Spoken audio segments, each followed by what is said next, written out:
أعوذ بالله من الشيطان الرجيم بسم الله الرحمن الرحيم الله لا إله إلا هو حي قيوم لا تأخذه سنة ولا نوم له في السماوات وما في الأرض. Olúwa mo dúpẹ́ lọ́wọ́ rẹ, ìwọ lọ́ba kan ṣoṣo, ọba láàánú, àwífúnni ká gbọ́ fọ̀rọ̀ sọ́mọ létí àṣẹ bó ṣe fẹ́.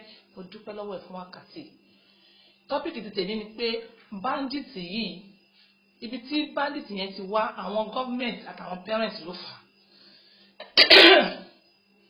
Àwọn parents àti àwọn gọ́ọ̀mẹ̀ntì ni wọ́n fà á.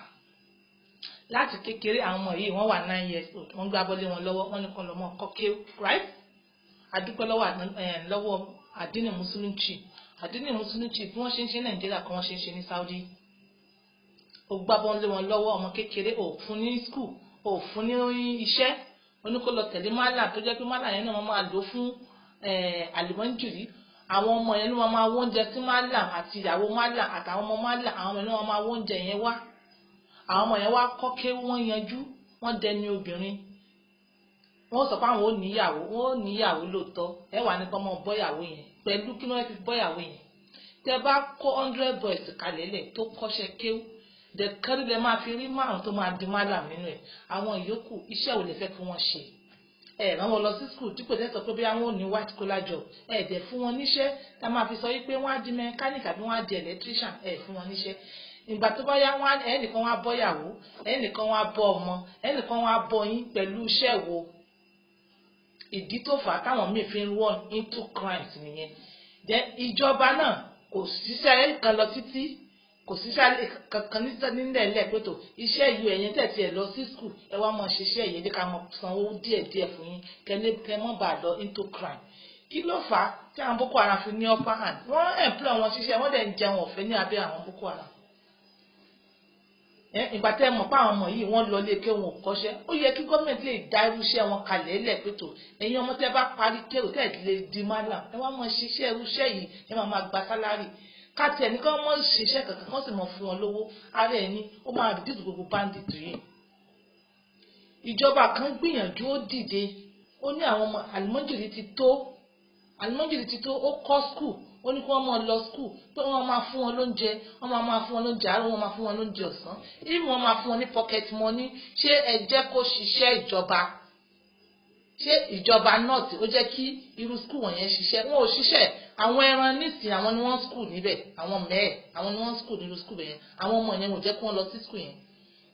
Ok, tó bá yẹ pé irú school yẹn ṣiṣẹ́, ṣé àwọn náà kọ́ ló máa gbà sí school yẹn tí wọ́n máa kọ́ àwọn ọmọdé yìí? At least wọ́n ò ní nani, at least wọ́n ò ní teachers, at least wọ́n ò ní àwọn non-academic staff tó jẹ́ pé àwọn èèyàn ó benefit nínú iṣẹ́ yẹn. Ṣé wọ́n open iṣẹ́ yẹn? Wọn ò open ẹ̀. Then apart from that, àwọn abandoned projects tí gọ́ọ̀mẹ̀ntì fi hard-earned money aráàlú ṣe, hard-earned money, ṣé wọ́n commission irú àwọn iṣẹ́ yẹn? Ṣé tí wọ́n bá commission àwọn iṣẹ́ yẹn ni wọ́n á ṣe fún àwọn tó lọ school níṣẹ́, bẹ́ẹ̀ ni wọ́n á ṣe fún àwọn labourers náà níṣẹ́? Ṣé àwọn ọmọ tó parí Islam studies yìí wọ́n parí kéwú tí wọn ò ríṣẹ́ kankan ṣe, ṣé wọn ò ní fall under àwọn labourers? Ṣé wọn ò ní mọ̀ ṣiṣẹ́ ń bẹ̀? Gbogbo àwọn iléeṣẹ́ ńláńlá tí wọ́n fowó aráàlú ṣe, kí ló dé tí gọ́ọ̀mẹ̀ntì ò fi ṣí? Kí gọ́ọ̀mẹ̀ntì tó kó ṣírú àwọn iṣẹ́ yẹn, tí wọ́n bá ṣírú àwọn iṣẹ́ yẹn, àwọn ọmọ tí wọ́n ń pè ní àwọn ọmọ àlùmọ́jìrì, wọ́n á lè mọ̀ ṣiṣẹ́ níbẹ̀. Wọ́n dẹ̀ less bandit ló máa wà, less kidnappers and less crimes, because ọ̀pọ̀lọpọ̀ wọn máa wà níbi iṣẹ́ lẹ́nu máa fún wọn ní owó. Àmọ́ gbà tí ò rí bẹ́ẹ̀, wọ́n á ṣàbọ̀yàwó because ẹ ti rán wọn lọ lé ké wọn ò dẹ̀ ní fún wọn níṣẹ́ kankan, fún wọn ní school kankan, ẹ dẹ̀ máa wáyàwó fún wọn. Wọ́n á dẹ̀ bímọ, ẹ sì ní kọ́ mọ́ bọ́ ẹ̀yìn ìyá tẹ̀ tọ́ wọn. Ìdí tó fà á tí bandit fi pọ̀ ní unless tí government àti parents fà tí wọ́n bá dìde ṣe nǹkan tó yẹ kí wọ́n ṣe. Ìwọ tó bá mọ̀ pé ò lè tọ́ àwọn ọmọ, kò nídìí kó bí wọn nígbà tí wọ́n máa di nuisance. Tó bá dàbí rí, tó bá dàbí ẹ̀ṣẹ̀, sorry. Ìwọ ìyá tí Ọlọ́run fún ní gift, tó bá dọjọ́ gift làwọn ọmọdé yìí wọ̀nyí, tó bá dọjọ́ ìgbéǹde àlùkìyámà, wà láìtẹ̀láì Ọlọ́run ó bi ẹ́ pé nǹkan tá a fún ẹ báwo ló ṣe train wọn? Ṣé o kàn gbé abọ́lé wọn lọ́wọ́ ní kọ́ mọ jáde síta, wọ́n bá di olè nísìn, wọ́n á máa sọ pé kò sí kan tó kẹ̀. Ìwọ ìjọba tọ́nà fún ní power, báwo ló ṣe help àwọn aráàlú ẹ̀? Gbogbo àwọn tó dìbò fún ẹ, báwo ló ṣe help wọn? Nítorí pé ẹ fẹ́ lu àwọn ọmọ yìí láti fi ṣiṣẹ́ iṣẹ́ burúkú, encourage wọn kí wọ́n lọ sí school. Tí àwọn yìí bá lọ sí school, wà láìtẹ̀láì fún ibi láwọ̀ wọn ò ní di bandit. sorry tí àwọn ọmọ yìí bá lọ sí school wà láìpẹ́lẹ́ ẹ̀ ní rí wọn lò fún hoodlums tí àwọn ọmọ yìí bá dìbàndì tó bá lọ sí school wọn ò ní join nonsense groups tí àwọn ọmọ yìí bá lọ sí school wọn ò ní lọ join Fúlàní herdsmen dípò tí wọ́n máa bẹ́rí tí wọ́n máa gèèyàn lórí bí pé wọ́n ń gé cows. ẹ̀yin ìjọba you need to stand up and help your people. majority ọlọ́run sì fún ẹ̀yin nọ́ọ̀tì ní kínní àbọ̀lọ́run fún yín ní kínní síbẹ̀síbẹ̀ náà ẹ̀yin náà làwọn ọmọ yóò wá lọ sí school kí ló dé àmọ́ àwọn ọmọ tí yín gangan wọ́n lọ school o àmọ́ àwọn ọmọ tẹ́ ẹ̀ ń rí lò yìí ẹ jẹ́ kí wọ́n lọ sí school ó máa pẹ́ kó tó yé yín o ó máa pẹ́ kó tó yé yín olórí yín kan sì ti tọ́ tẹ́lẹ̀tẹ́lẹ̀ ẹni kí ló ń sọ ẹ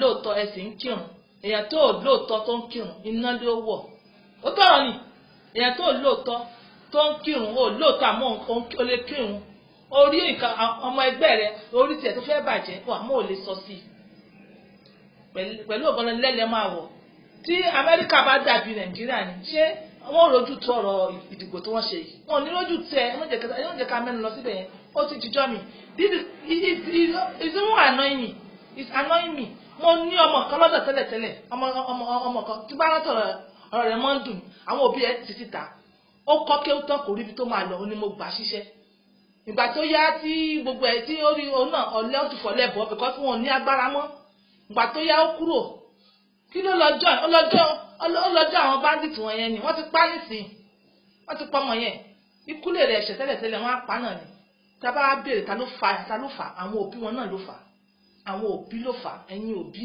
ẹ tọ́jú àwọn ọmọ yín Ọlọ́run béèrè lọ́wọ́ yín wa each one of you pé àwọn ọmọ táwọn fún ẹ báwo ló ṣe wọ́n sí gbogbo àwọn iléeṣẹ́ ńláńlá tó yẹ kí gọ́ọ̀mẹ̀ntì ṣí ẹ ṣí wọn gọ́ọ̀mẹ̀ntì ẹ dà àwọn ọmọ yìí síbẹ̀ kí wọ́n pè bìkan ní Niger State níbẹ̀ yẹn wọ́n pè ní wọ́n ní barrow port tí wọ́n bá ṣí barrow port sí ẹ dákun sí feasibility láì ẹ̀yin mọ iye èèyàn tó máa ṣiṣẹ́ ń bẹ̀ yẹn ájà àwọn tó lọ school àtàwọn tó lọ school ẹ mọ iye àwọn tó máa lọ tó máa ṣiṣẹ́ ń bẹ̀ yẹn gbogbo àwọn construction gbogbo road construction ẹ kọ́ àwọn yìí síbẹ̀ gbogbo railway yìí tẹ lọ kọ́ àwọn láti China ẹ kọ́ àwọn yẹn síbẹ̀ yẹn jẹ́ kó máa ṣiṣẹ́ yẹn gbogbo ibi project kan náà wà tí wọ́n ṣe níbẹ̀ yẹn náà tí wọ́n pè ní kíní kan electrification wọn ò síbẹ̀ yẹn náà ẹ ṣí ẹ ní káwọn èèyàn ṣiṣẹ́ ẹ kó wọn síbẹ̀ tẹ́ ẹ bá tẹ̀ wá jẹ́ tẹ́ máa fún ẹ mọ́ fún wọn lówó oṣù kí ló dé gbogbo àbí ẹ mọ́ fún wọn lówó oṣù. This is on point. This is my words to help others. Bye for now.